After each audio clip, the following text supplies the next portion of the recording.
이지웅 목사님의 말씀을 좋아하시고 사랑해 주시는 모든 분들 사랑하고 축복합니다.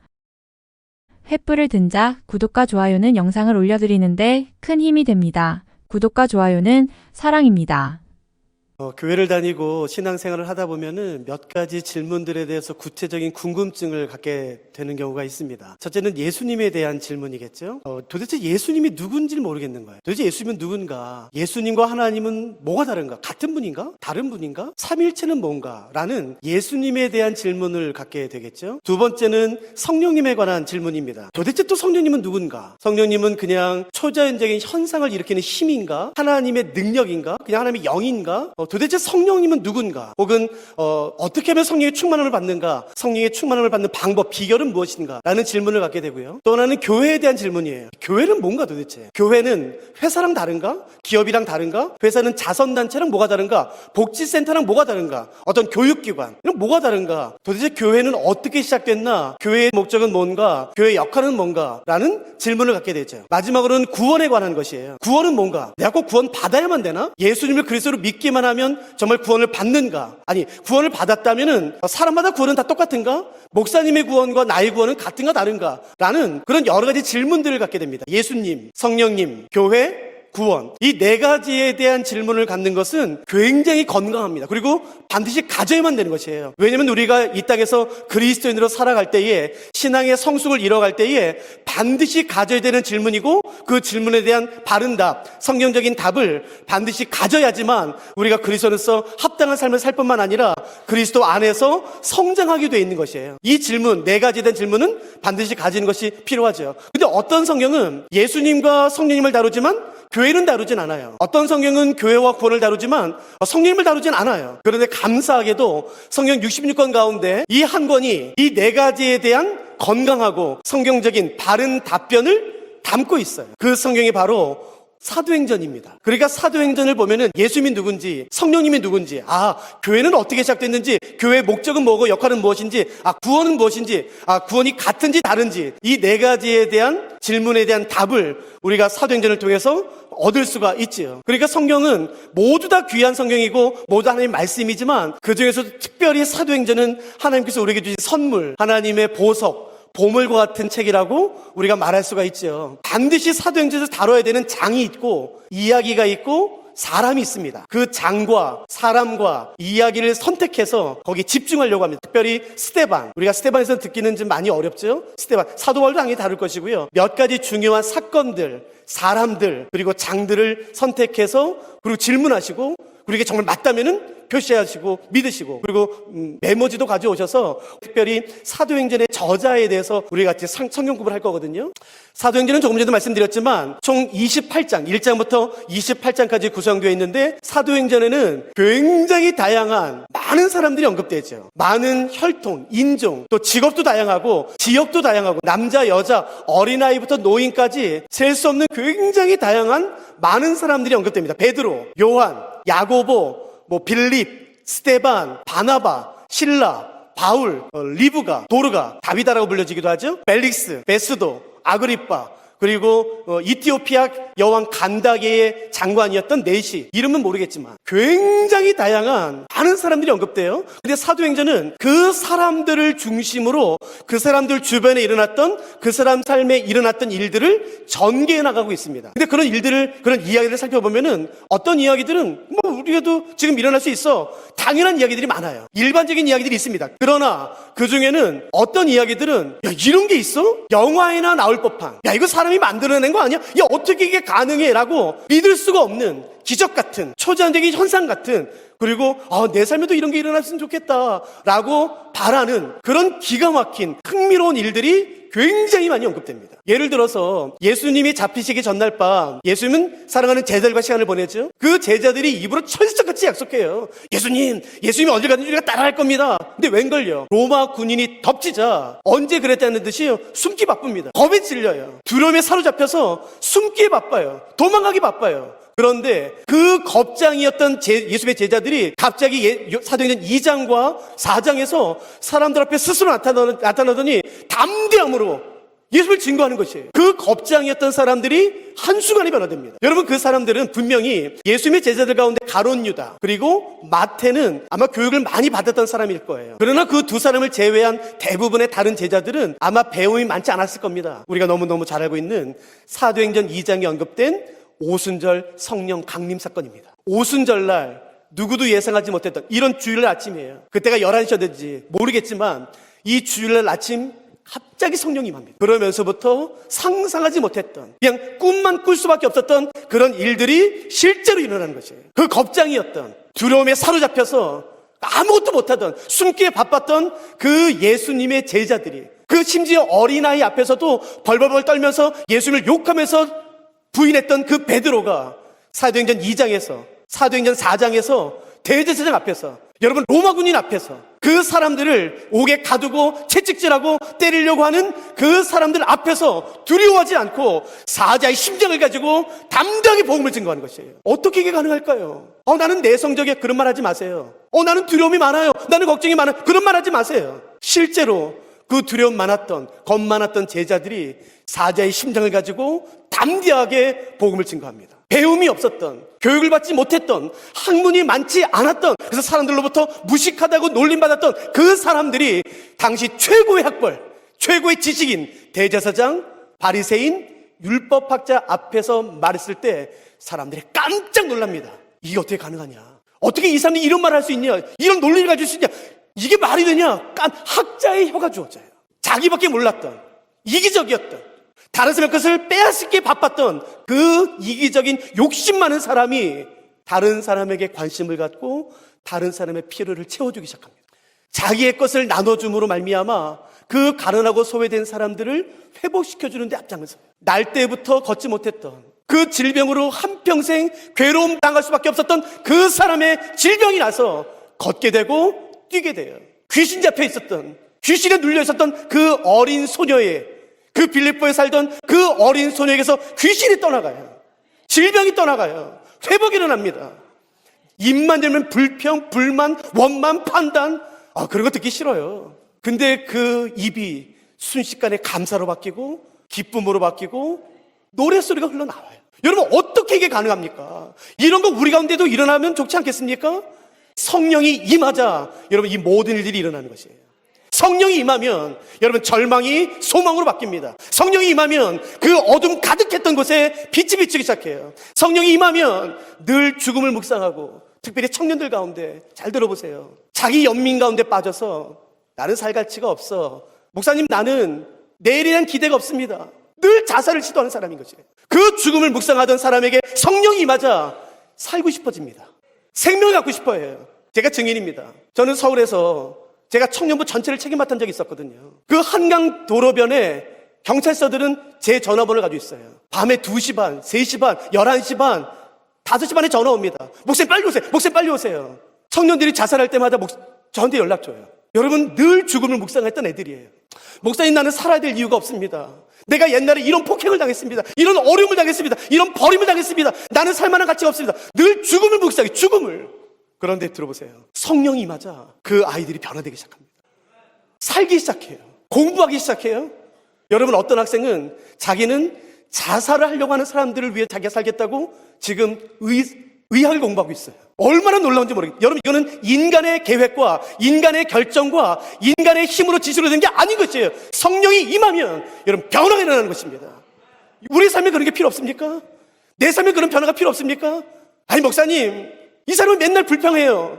가서 말해보면은 지금 상황이 안 좋다는 거예요. 거짓말입니다. 항상 상황은 그래 왔어요. 옛날에 그런 분이 아니었었거든요. 왜 그렇게 됐나요? 환경 때문인가요? 아니요. 성령의 충만함이 사라진 것이에요. 성령의 충만함이 사라졌기 때문에 어느 순간부터 내 입에서는 감사가 아니라, 기쁨이 아니라 판단과 정죄와 그 비판만 나오는 게 시작하는 거겠죠. 그러나 흥미로운 것은 뭐냐면은 사도행전을 자세히 살펴보시면 성령이 임하는 특별히 구별된 장소가 없어요. 성령이 임하는 특별한 시간이 없습니다. 성령이 임하는 특별한 부류의 사람은 없습니다. 다시 말하면 성령은 사람을 차별하지 않습니다. 성령은 시간에 제한받지 않아요. 성령은 장소에 제한받지 않습니다. 어느 장소에나 성령이 임하기 시작하며 어느 때에나 새벽이 됐든 아침이 됐든 한낮이 됐든 성령이 임하며, 성령은 사람을 차별하지 않아요. 남자든 여자든, 많이 배운 사람이든 배우지 못한 사람이든, 많이 가진 사람이든 아무것도 갖지 못한 사람이든, 좋은 직업을 가졌든 변변한 직업이 없든 성령은 사람을 차별하지 않고 모든 사람에게 임하는 것이 사도행전의 가장 중요한 주제 중에 하나입니다. 이것이 사실이라면, 정말 성령이 내 삶 가운데 임하면 변화될 수 있다면, 여러분, 성령이 임해서 변화시킨 것은 우리의 영혼만이 아닌 것이에요. 우리의 육체도 변화시킵니다. 우리의 마음도 변화시킵니다. 어떤 목사님은, 어떤 신학교의 교수님은, 어떤 교단은 말해요. 성령의 역사는 끝났다. 성령의 역사는 끝났다. 성령의 역사는 사도행전으로 끝났다. 아니요, 거짓말이다. 믿지 마세요. 2000년 전에 역사하셨던 그 성령님은 지금도 동일하게 살아계시며 역사하시는 것이, 지금도 우리를 새롭게 하시고 변화시키시고 우리를 자유케 하는 것입니다. 우리의 육체와 우리의 마음과, 여러분, 특별히 마음의 묶임을 받은 분이 너무 많으세요. 아니요, 성령이 임하면 그 눌림에서 자유케 되는 것이에요. 이것이 사실이라면, 이것이 사람이 만들어낸 동화나 어떤 영화 이야기가 아니라 이게 진짜 사실이라면, 성령이 임하기만 하면 변화될 수 있다면, 우리에게 한 가지 질문이 생깁니다. 이게 사실이라면 그 다음 질문, 그러면 어떻게 해야 성령을 받을 수 있냐는 거예요. 그러면 나도 성령 받을 수 있나?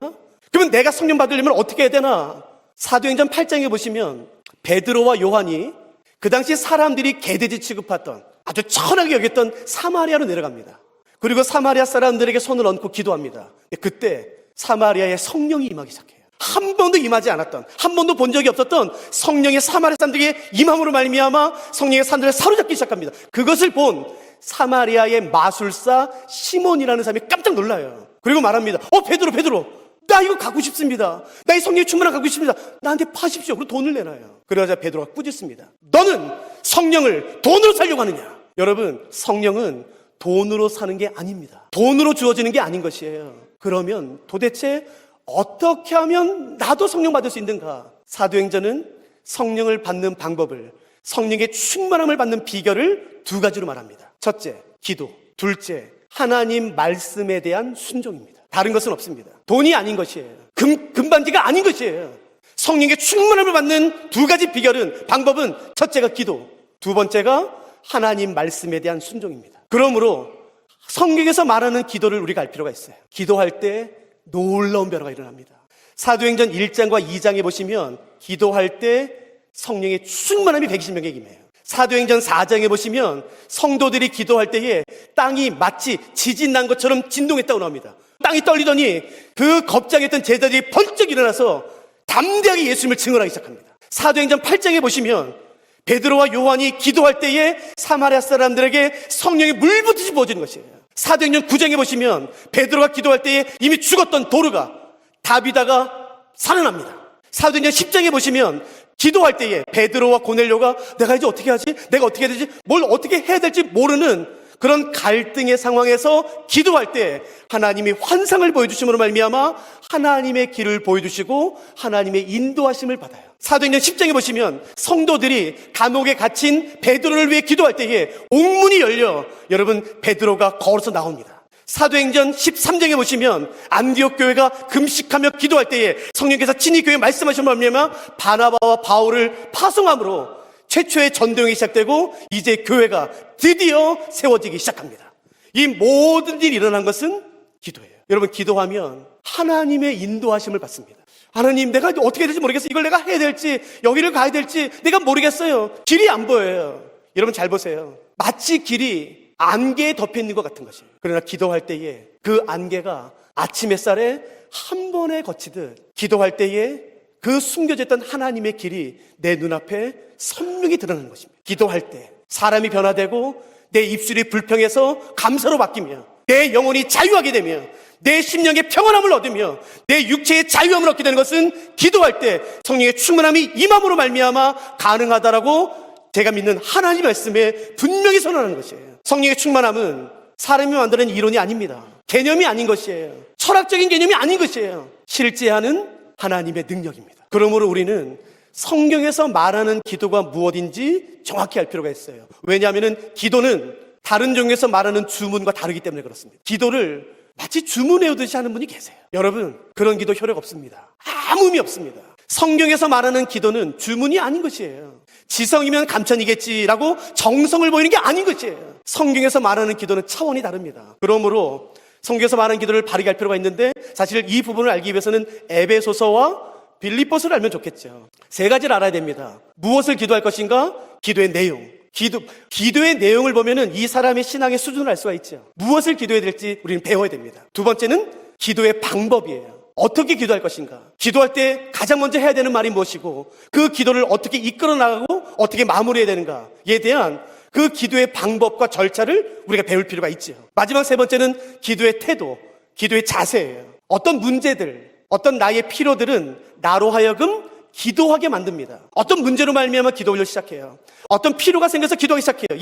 그래서 우리는 문제 가운데, 필요 가운데 기도합니다. 그러나 기억하셔야 되는 것은, 내가 비록 문제 가운데서 기도하지만 나의 시선은 문제에 두는 것이 아니라 하나님에게 두는 것이에요. 완전히 다른 것이에요. 그렇기 때문에 기도에 대해서 기도의 방법, 기도의 절차, 기도의 내용, 기도의 태도, 이 세 가지를 배울 필요가 있죠. 사실 이걸 다루면 좋겠지만 사도행전 다루는 동안에 시간이 된다면 제가 이걸 짧게라도 한번 다뤄보도록 할게요. 아무튼 성경에서 말하는 기도에는 놀라운 능력이 있어요. 그 기도할 때 성령의 충만함이 주어지고 실제로 변화되는 것들이 일어납니다. 사도행전, 우리가 지금 살펴보는 사도행전 1장 14절에는 기도에 관련돼서 한 가지 우리에게 권면하는 것이 있습니다. 한번 잠깐 보시겠습니까? 사도행전 1장 14절, 제가 한번 읽어볼게요. 여자들과 예수의 어머니 마리아와 예수의 아우들과 더불어 마음을 같이하여, 이 다음입니다.